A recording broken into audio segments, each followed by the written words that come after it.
Government intervention, as I said, in late 1800, government saw the need to interfere to the business environment because it would be the society would be too imbalanced.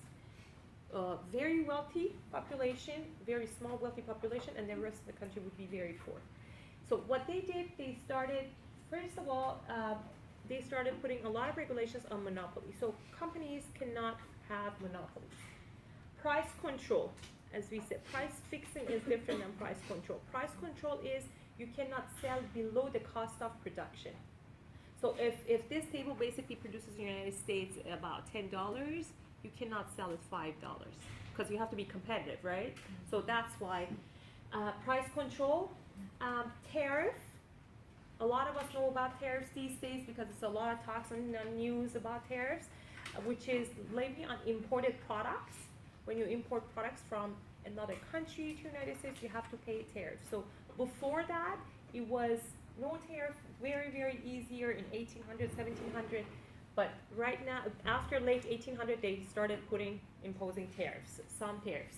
And then 1930s, they picked up, and then again, after World War II, they went back again. Unemployment compensation, one of the very important factors about unemployment compensation, for example, for the unfortunate people who lose their jobs not basically on their own will, they just unfortunately lose their job, so there should be some compensation. Again, United States has the least funds available for unemployment insurance among developed nations. Now, in Japan, government does not pay for those, but companies pay. So there is a better pay than we have, but the allocation of resources is different. It comes from the companies rather than from the government.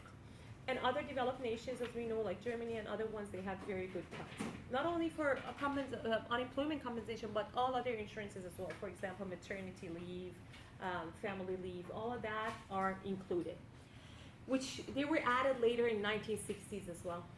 Encouraging competition, as we said, capitalism requires competition because you have to, that's why we're so innovative. That's why we have Steve Jobs, and that's why we have Bill Gates, because innovation and competition has always been encouraged.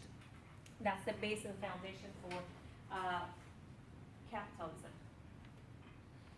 Historical background of government intervention. Again, late 1800s, they started curb the power of monopolies, Sherman-Clayton Act.